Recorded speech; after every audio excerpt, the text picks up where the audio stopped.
Care करते हैं। Patient आया, उसका कारण जैसे मैम ने बताया कि कोई भी क्रॉनिक बीमारी, कोई भी क्रॉनिक, कैंसर ही नहीं, कोई भी बीमारी, ये किडनी बीमारी भी क्रॉनिक है, कैंसर भी क्रॉनिक बीमारी है, ये चीजें अगर पहले पकड़ी जाएं तो हम उसको रोक सकते हैं, उसको स्लो डाउन कर सकते हैं। वैसे ही किडनी बीमारी को अगर आप टाइमली पकड़ लें तो वो पूरा उम्र बिना डायलिसिस के हो सकता है पेशेंट बच जाए, हो सकता है उसे कभी ट्रांसप्लांट की जरूरत ही ना पड़े। जब मैंने यहाँ देखा कि यंग यंग लोग ट्रांसप्लांट करा के खड़े हैं, वो कह रहे थे जी हमारा ट्रांसप्लांट हो चुका है, देन आई रियलाइज कि शायद वो अर्ली पकड़ नहीं है जो होनी चाहिए। शायद पेशेंट वेट करता है कि वो बीमारी बढ़ जाती है तब पता लगता है। तो एक पर्पस तो ये है कि यहाँ आके अवेयरनेस क्रिएट करना कि हम अर्ली पकड़ पाएं उसको, उनको बता पाएं कि देखिए ये बीमारी है, अगर वो इलाज यहाँ पे हो सकता है वेरी वेल एंड गुड, उसको यहीं किया जाए। अगर वो सुविधा इसके आगे और एक्सपर्टीज की जरूरत है जो यहाँ अवेलेबल नहीं है, ठीक है, तो फिर हम उसको कह सकते हैं कि आप हमारे पास आके वहाँ वो एक्सपर्टीज का यूज करें, क्योंकि आजकल ये सारी एक्सपर्टीज इतनी महंगी नहीं रही जो आज से कई साल पहले थी। अब एबीओ इनकम्पेटेबल ट्रांसप्लांट होने लगे हैं, जिसका ब्लड ग्रुप के अगेंस्ट अगर कोई आपका फैमिली रिलेशन आपके ब्लड ग्रुप नहीं मैच करता, देना चाहता है एज पर गवर्नमेंट गाइडलाइंस, हम वो ट्रांसप्लांट भी कर सकते हैं और सक्सेसफुली कर सकते हैं। ये यहाँ लोगों को पता ही नहीं है इस बारे में, कैसे फिस्टुला का केयर करना है, डायलिसिस पेशेंट का कैसे केयर करना है, उसको एक्सप्लेन किया जा सकता है। आज मैं हूं, हो सकता है कल हमारे साथ डायलिसिस के लिए और भी सर्जन आए, वो देखें कि भैया डायलिसिस फिस्टुला केयर कैसे किया जा सकता है। तो ये तो एक शुरुआत है जिसको हम चाहते हैं कि बढ़ाएं, ताकि लोगों में अवेयरनेस हो कि किडनी बीमारी, कोई भी क्रॉनिक बीमारी लाइफ का अंत नहीं है। ये आपको इसके साथ मेडिकल सपोर्ट के साथ आप पूरा जीवन अच्छी तरह सुखमय तरह से व्यतीत कर सकते हैं। This is not the end of life, that is the major and most important point जो मैं आपके सामने so the thoughts actually started around 6 to 8 months back. Once I was in this area, so suddenly a call from my patient came and he belonged to that area, and luckily I was in that area at that time. So then he told me that I realized that there was so many kidney patients, transplant patients who started calling at very particular day.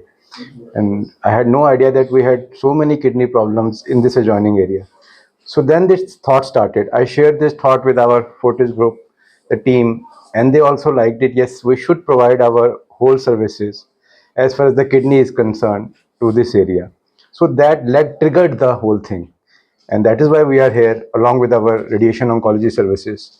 And I think we'll try our level best to give a comprehensive care to the patients, kidney patients, as well as the patients of the oncology in this area.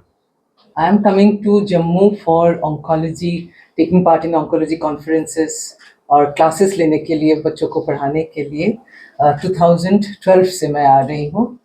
हर साल 2-3 बार तो मेरा visit हो ही जाता है। Patients भी काफ़ी हैं यहाँ से जो आते हैं। Jammu, I would like to say, Jammu में पिछले 2011 से लेकर आज 24 तक काफ़ी एडवांसेस हुआ है ऑन्कोलॉजी में। न्यू कैंसर हॉस्पिटल्स आए हैं and it's very good. Jammu has done very good in oncology. लेकिन फिर भी ऑन्कोलॉजी एक ऐसी सब्जेक्ट है जिसमें टीम वर्क की ज़रूरत है। बहुत सारे फैसिलिटीज़ हर हॉस्पिटल में नहीं हो सकता है, कोई भी हॉस्पिटल में सभी फैसिलिटीज़ पॉसिबल नहीं है। इसलिए हमें सबको एक साथ काम करने की ज़रूरत है, क्योंकि हमारा एक ही मिशन है, कैंसर में सबको इक्वल ट्रीटमेंट मिलना चाहिए, चाहे वो गरीब हो या अमीर हो, इक्वल ट्रीटमेंट मिलना चाहिए। और वो तभी हो सकता है अगर हम सबको इस साथ में मिलके काम करें। जो जम्मू में अवेलेबल नहीं है वो हम देंगे, जो हमारे पास नहीं है वो और कोई देगा। तो ऐसे ही हमें मिलके काम करना चाहिए। ऑन्कोलॉजी में और एक बात बहुत इम्पॉर्टेंट है कि अर्ली डायग्नोसिस। शुरुआत में अगर डायग्नोसिस नहीं हो पाती है, ट्रीटमेंट में क्योर होने की चांसेस घट जाता है। जितनी अर्ली डायग्नोसिस होगी, पहला स्टेज, दूसरा स्टेज में, ठीक होने के चांसेस ज़्यादा बढ़ जाता है और एक्सपेंसेस भी कम हो जाते हैं। जैसे जैसे स्टेज बढ़ते जाता है, पहला स्टेज से तीसरा स्टेज, चौथा स्टेज आ जाता है, फिर ठीक होने के चांसेस घट जाते हैं और एक्सपेंसेस बढ़ जाते हैं। इसीलिए जो गोल्डन पीरियड है, शुरुआत में हमें कैंसर को पकड़ना है। और इसके लिए भी हमें कैंसर जो स्पेशलिस्ट हैं, हमें ही पहला स्टेप लेना चाहिए। हमें सबको बताना चाहिए कि कैंसर की हम कब डायग्नोस करें, कब हम शक करें, कौन सा सिम्टम हमें हो कि तब हमें कैंसर के लिए जांच कराना चाहिए। ये सारी चीज़ें हमारे शेयर करने का हमारा विचार है। इसलिए फोर्टिस हम यहाँ पे आए हैं and along with Starmed hospital, she is a very old friend, so हम लोग साथ में मिलके ये काम कर रहे हैं. Let's hope we give the best to all the patients over here. और हमारे पास अभी MRI लिनैक मशीन आई है. ये इंडिया में दूसरी ही है. अगर हम north India, western India, eastern India लेते हैं, कहीं भी नहीं है ये मशीन. और ये अभी तक द फाइनेस्ट मशीन है फॉर कैंसर ट्रीटमेंट. ऐसा नहीं कि सभी पेशेंट्स को हम ट्रीट कर सकते हैं, लेकिन बहुत सारे पेशेंट्स इसका फ़ायदा उठा सकता है. और चूंकि ये पहला मशीन है, इसलिए हमने, जिससे कि सबको इसको अप्रोच कर सके, इसलिए हमने प्राइस भी बहुत कम रखा है, almost similar to linear accelerator. तो ये सारी बातें हम सबके साथ शेयर करना चाहते हैं. और हम महीने में एक बार ज़रूर आएंगे कि हम सबसे बात कर सके. जो पेशेंट्स फॉलोअप के लिए आना चाहते हैं, डिस्कस करना चाहते हैं, वो आके हम डिस्कस कर सकें. within the span of I think 1 year we are getting into this कि at least हमारा अभी डे केयर सेंटर ही है, तो फ्यूचर में प्लान्स हैं उसको इलैबोरेट करने के. हमारे पास अपना स्टार मेड्स के मल्टी स्पेशलिटी फैसिलिटी है, ऑल स्पेशलिटीज अवेलेबल है मल्टी स्पेशलिटीज में. Now we are collaborating with Fortis, so और हम होराइजन कर सकते हैं इसको, और ब्रॉडन अप कर सकते हैं. That is the thing. This is a very pertinent question. और ये खाली डॉक्टर नहीं, सबको जानना चाहिए. एक आदमी को पता चले, हमें दूसरे आदमी को बताना चाहिए. अनफॉर्चुनेटली कैंसर में शुरुआत में कोई सिम्टम्स नहीं होती है, ये मान के चलना है.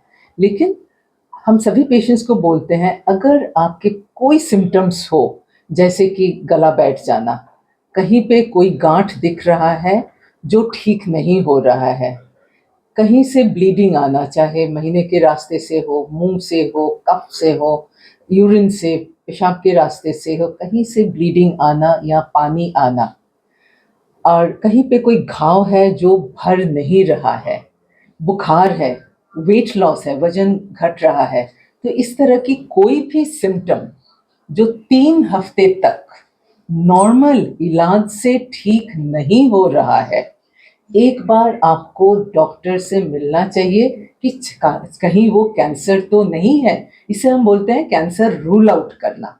तो कोई सिम्टम अगर 3 हफ्ते से कोई नॉर्मल मेडिसिन से ठीक नहीं हो रहा है, एक बार ज़रूर राय लेना चाहिए कि कहीं ये कैंसर तो नहीं है.